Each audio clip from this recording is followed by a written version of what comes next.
शंकु परिच्छेद की इकाई में आइए आज हम परवलय का अनुरेखण देखें। परवलय का समीकरण होता है y की घात 2 बराबरी से 4ax। माना कि एक ऐसा है धनात्मक है, एक ऐसा है धनात्मक है। यदि x ऋणात्मक हो तो समीकरण 1 से प्राप्त y का मान अधिकल्पित होगा, क्योंकि यहाँ y की घात 2 है। x ऋणात्मक होगा तो करनी के अंदर ऋणात्मक मान जाएगा और उससे कैसा मान मिलेगा, अधिकल्पित। इसका अर्थ यह हुआ कि वक्र पर ऐसा कोई बिंदु नहीं जिसका x निर्देशांक कैसा हो, ऋणात्मक, यानी x कैसा होगा, सदैव धनात्मक होगा। दूसरे शब्दों में वक्र का कोई भाग y अक्ष के बाईं ओर नहीं हुआ। y की घात 2 बराबरी से 4ax में वक्र का कोई भी भाग y के बाईं ओर नहीं।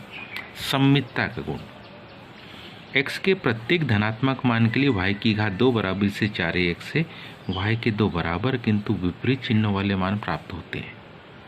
इसका अर्थ यह हुआ कि यदि वक्र पर कोई बिंदु P h k है तो दूसरा बिंदु P ऑफ h माइनस के भी होगा।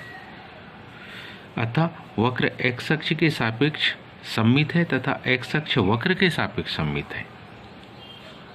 देखिए जरा, जैसे जैसे x का मान बढ़ता है वैसे वैसे y का संख्यात्मक मान भी क्या होता, बढ़ता है। जैसे जैसे यहाँ x का मान बढ़ेगा वैसे वैसे y का संख्यात्मक मान भी बढ़ेगा।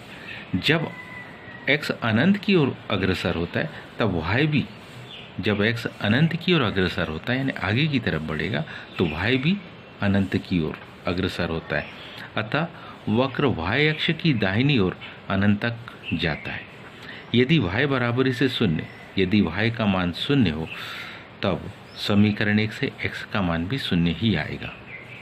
अर्थात x अक्ष वक्र से केवल मूल बिंदु A पर मिलता है, अर्थात वक्र से x अक्ष का मूल बिंदु पर मिलता है।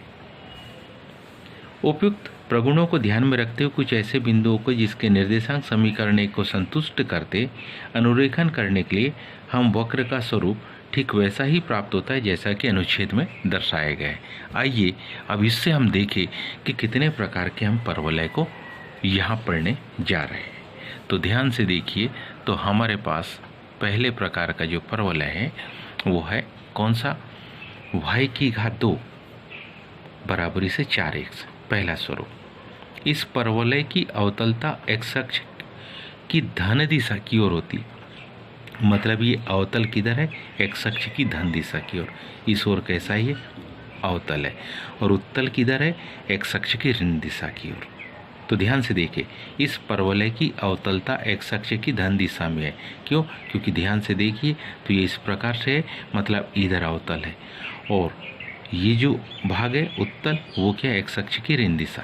तो अवतलता x अक्ष की धन दिशा है। ध्यान दे तो इसका जो शीर्ष हमको दिखाई दे रहा है वो A शीर्ष है, जहाँ पर x और y एक दूसरे को काटती है, अर्थात ये है मूल बिंदु पर है। इसकी जो नाभि है उसको हम S कहेंगे और S के जो निर्देशांक है वो A0 है।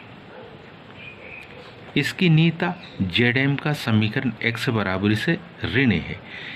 बिंदु A से जितनी दूर दाहिनी ओर नाभि है बिल्कुल उसके ठीक उतने ही अपोजिट डायरेक्शन में नीयता होती है। A से S की दूरी A इकाई है तो A से Z की दूरी ऋण A इकाई है और उस पर क्या होगी, इसकी नीयता होगी और उसका समीकरण होगा ZM का समीकरण x बराबरी से ऋण है।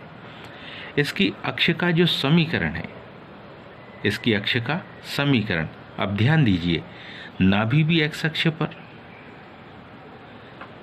शीर्ष भी x अक्ष पर, नीयता ये भी। तो इस तरीके से हम इसको कह सकते हैं x अक्ष, और x अक्ष को कहते हैं हम y बराबरी से 0।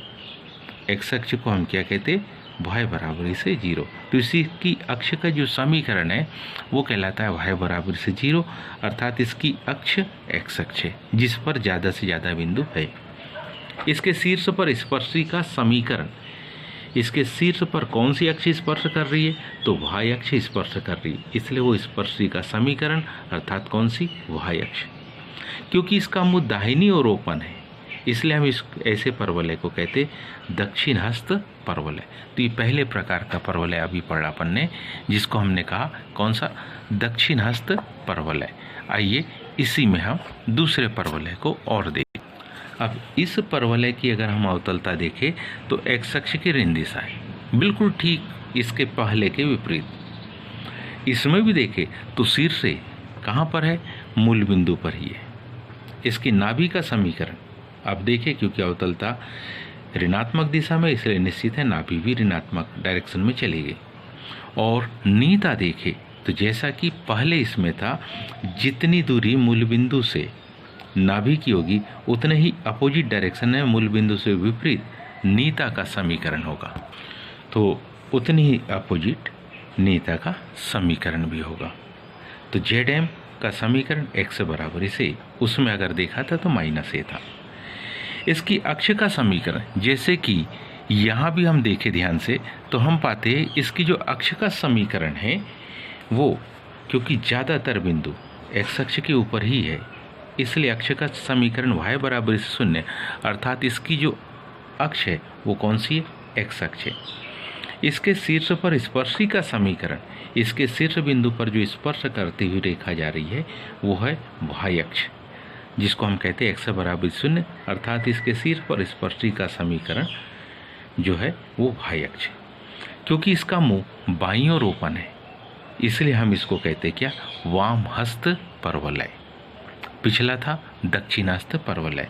आइए इसमें और तीसरा स्वरूप देखिए। इस तीसरे स्वरूप में ध्यान से देखिए तो परवलय का समीकरण x की घात 2 बराबर से 4y। इस परवलय की जो अवतलता है वो y अक्ष की धन दिशा में, यानी ऊपर की तरफ मुँह किए हुए है।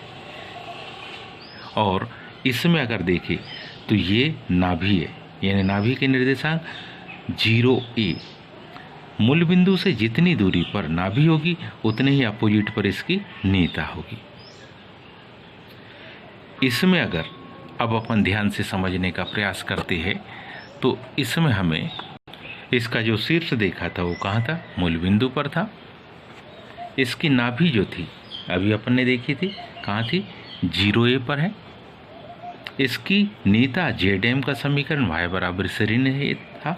इसकी अक्ष का समीकरण, क्योंकि इसके ज़्यादातर बिंदु को ध्यान से देखें तो हम क्या पाते हैं, इसके ज़्यादातर बिंदु हमारे पास में कहाँ पर मिल रहे हैं, ज़्यादातर बिंदु हमको मिल रहा है y अक्ष पर। कौन सी अक्ष पर, और इस y अक्ष को हम कहते हैं x बराबरी से 0। क्या कहते हैं हम इसको, x बराबरी से 0। इसलिए इसकी काहे का अक्ष का जो समीकरण है वो x बराबरी से 0। तो इस प्रकार इसके शीर्ष पर इसकी अक्ष का समीकरण x बराबर से 0, अर्थात इसकी अक्ष कौन सी है, y अक्ष है। इसके शीर्ष पर स्पर्शी का समीकरण, क्योंकि इसके शीर्ष पर कौन सी, x अक्ष स्पर्श करती हुई जा रही है, जिसको कि हम y बराबर से 0 कहते हैं, अर्थात इसके शीर्ष पर स्पर्शी का जो समीकरण होता है x अक्ष होता है। क्योंकि इस परवलय का मुंह ऊपर की तरफ ओपन है, इस परवलय का मुंह कहाँ, ऊपर की तरफ ओपन है, इसलिए हम इस परवलय को क्या कहते हैं, ऊपरी मुखी परवलय। इस परवलय को हम क्या कहते हैं, ऊपरी मुखी परवलय कहते हैं। आइए चौथा स्वरूप देखें इसी का। इसमें बिल्कुल इससे अपोजिट चौथा स्वरूप है x की घात 2 बराबरी से ऋण 4y। अब इसको अगर अपन थोड़ा ध्यान से समझने का प्रयास करें तो बड़ी आसानी से हम इसको समझ सकते हैं कुछ इस प्रकार से। इस परवलय की अवतलता y अक्ष की ऋण दिशा की ओर है, क्योंकि इसका मुंह नीचे की तरफ ओपन है, और ये y अक्ष की कौन सी दिशा कहलाती है, ऋण दिशा कहलाती है। इसका शीर्ष a मूल बिंदु पर है, इसका भी शीर्ष देखें तो मूल बिंदु पर है। इसकी नाभि, क्योंकि अवतलता ऋणात्मक डायरेक्शन में, इसलिए नाभि भी इधर ही होगी। और इसकी जो नीता का समीकरण होगा, अगर ध्यान दे, इसकी नीता का समीकरण जेड एम का जो समीकरण है वो क्या होगा, y बराबरी से a होगा। इसकी अक्ष का समीकरण अगर ध्यान से देखें तो हमारे पास ज़्यादातर बिंदु कौन सी अक्ष पर, y अक्ष पर है, मतलब x बराबरी से 0, अर्थात y अक्ष। इसके शीर्ष पर स्पर्शी का समीकरण, एक्स अक्ष इसको स्पर्श करती जा रही है अर्थात y बराबर 0 अर्थात एक्स अक्ष, और इसे अधोमुखी, क्यों? क्योंकि इसका मुंह नीचे की तरफ ओपन है, इसलिए इस प्रकार के परवलय को हम क्या कहते हैं? अधोमुखी परवलय कहते हैं। तो आज अपन ने परवलय की ये 4 स्वरूप पढ़े, इसी पर आधारित अब हम कुछ प्रश्नों को देखेंगे। आज के लिए इतना ही, शेषकाल, धन्यवाद।